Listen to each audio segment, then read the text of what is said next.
upside and downside moves to this extent are bad news. And I think if you think about it, October 2008 was followed by devastating declines in the equity market into March 2009. Right, that was the low, March 2009. Yeah, we didn't hit our lows till 2009.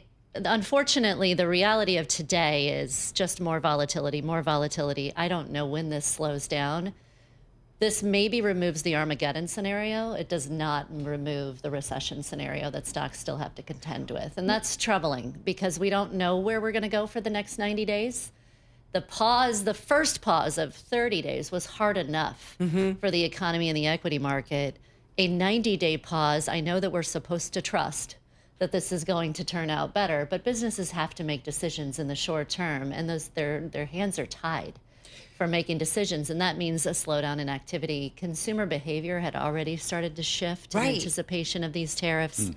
So that it just infuses more uncertainty into the equity market, unfortunately. Maybe removes the maximum downside risk, but does not altogether remove downside risk, which is a bit troubling. I got to say, I thought about that even just personally. I was like, whoo, yay, right? Market up. And then I thought, yeah, but let's see what tomorrow brings.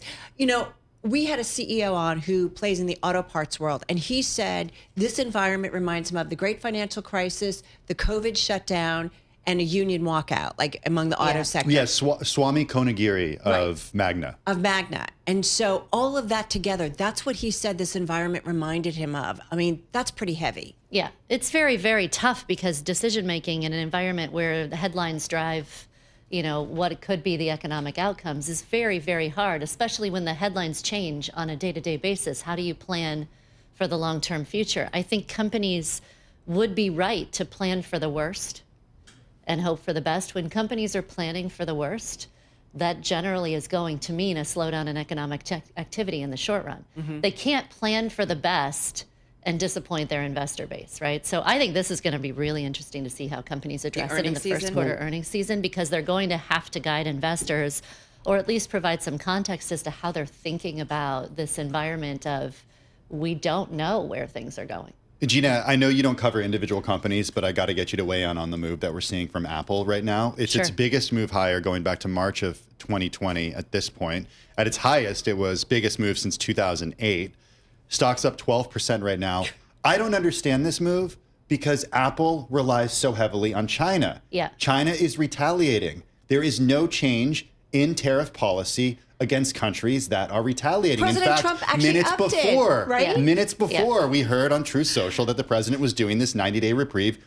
We saw tariffs upped on China. So why is Apple higher? Well, a couple of reasons. As much as Trump would like to be able to tariff China specifically, China can filter a lot of goods through those countries that are not getting tariffed, that did not retaliate. So there's a little bit more flexibility in the supply chain if you can filter some of the goods through some of Southeast Asia. So, the skeptic in me says, good luck actually tariffing China when there's global trade is a global phenomenon, not a country-to-country phenomenon.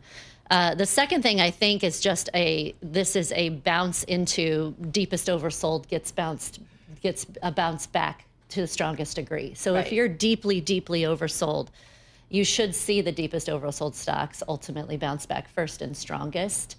So I don't want to totally suggest that this is really fundamentally based. This is by the most oversold stocks on a bounce back. Having said that, 493 names in the S&P 500 are higher as we speak, only 10 are lower. Having said that, looking at the charts of the major equity averages here in the U.S., Gina, and the straight line up, is that also an indicator, yes, of oversold, but also it is tariffs. It is tariffs that is weighing so much down? Because tariffs have so many implications for the economy. They have implications for the currency. They have implications for the appetite for U.S. debt.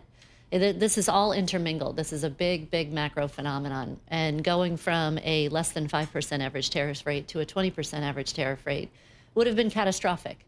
And there's no doubt about it. So if we're anywhere less than 20%, there is at least, we're removing that downside tail risk that was really weighing on stocks. Is this actually going to emerge, this kind of tail risk? And so we've removed that to some degree with today's trade. I think one thing that really had investors concerned and had executives concerned was that they didn't see an off-ramp to tariffs such as these. This was what the president wanted. and it's what the president talked about, and it's what he implemented. Does the pause just mean we're kicking the pain down the road 90 days? This is the concern. We don't know where we're going to be 90 days from now. Just like we didn't know where we were going to be 30 days from now, and the tariffs ended up getting imposed on Canada and Mexico, and then we sort of reversed out of some of that. Yeah. Where are we going to be in 90 days? The second quarter will be over. We will have tariffs on somebody. Yeah. Tariffs are moving higher, incrementally higher, which is eroding the profitability outlook for the S&P 500.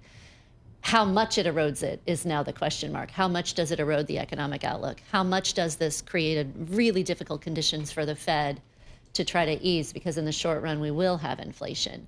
We know this. Consumers are already pulling forward purchases. So we know that we're going to have inflation, and growth is probably going to look kind of okay. But companies can't plan on that into perpetuity. They can't plan on stability. And until they can plan on stability, it is growth eroding.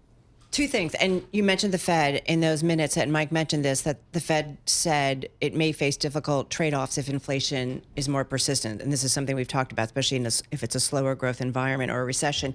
You mentioned, though, earlier the connection between tariffs and U.S. debt, right? And we've all been watching the U.S. Treasury trade and, the auctions today, which the auction today seemed to have gone well. Explain that connection and why that's such an important one. Yeah, so companies that export a tremendous amount into the United States need some place to put the earnings from the exports. The countries that have tremendous exports, that ultimately drives demand for dollars in U.S. Treasuries. So to the degree that we are going to cut off the trade, we are going to say we no longer want your imports, they no longer have a reason to buy U.S. Treasuries, U.S. dollars. So it just removes that source of support, that source of demand. It doesn't mean you can't find it elsewhere. You can find it domestically. You can find it in other trade partners. But it's incredibly complicated. If we move to an environment where we're not an importer of goods, the need for U.S. dollars, U.S. financial assets is more limited, right? And I think that we're going to have to work through those dynamics. We've already seen this occurring with China over the last 10 years. They've reduced the degree to which they owned U.S. Treasuries. They've shortened the duration of their ownership of U.S. Treasuries. As they've pulled back from trading with the United States, China's dependence on the U.S. is much, much lower today than it was 10 years ago. They recognize that the U.S. is pushing back against them and has reacted accordingly. Carry that through. What are the implications of that? Yeah, the implications are if we can't find another buyer, we can't find more demand for U.S. Treasuries, U.S. yields ultimately end up higher. U.S. borrowing costs are higher. The cost of, levering up to grow in the U.S. is higher.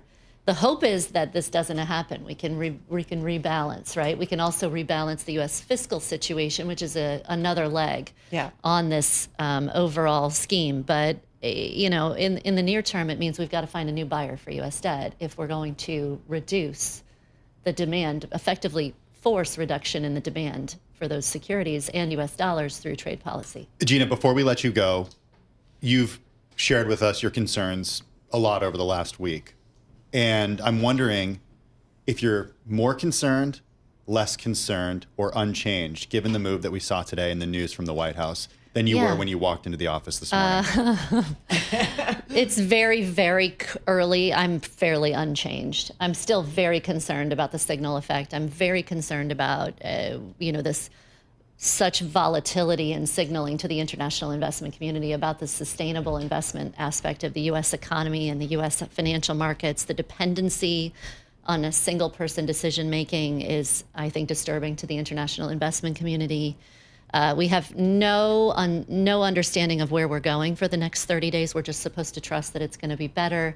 I think that's really tough for decision making, for investing in portfolios. Long term, equity investment is about investing in the companies, but the companies are being battered around by policymakers at this moment in time, and that creates a lot of distortions. So I'd say I'm kind of neutral with where I was this morning, still concerned about downside risks, still hopeful that companies will find their way through and navigate their way through the turmoil.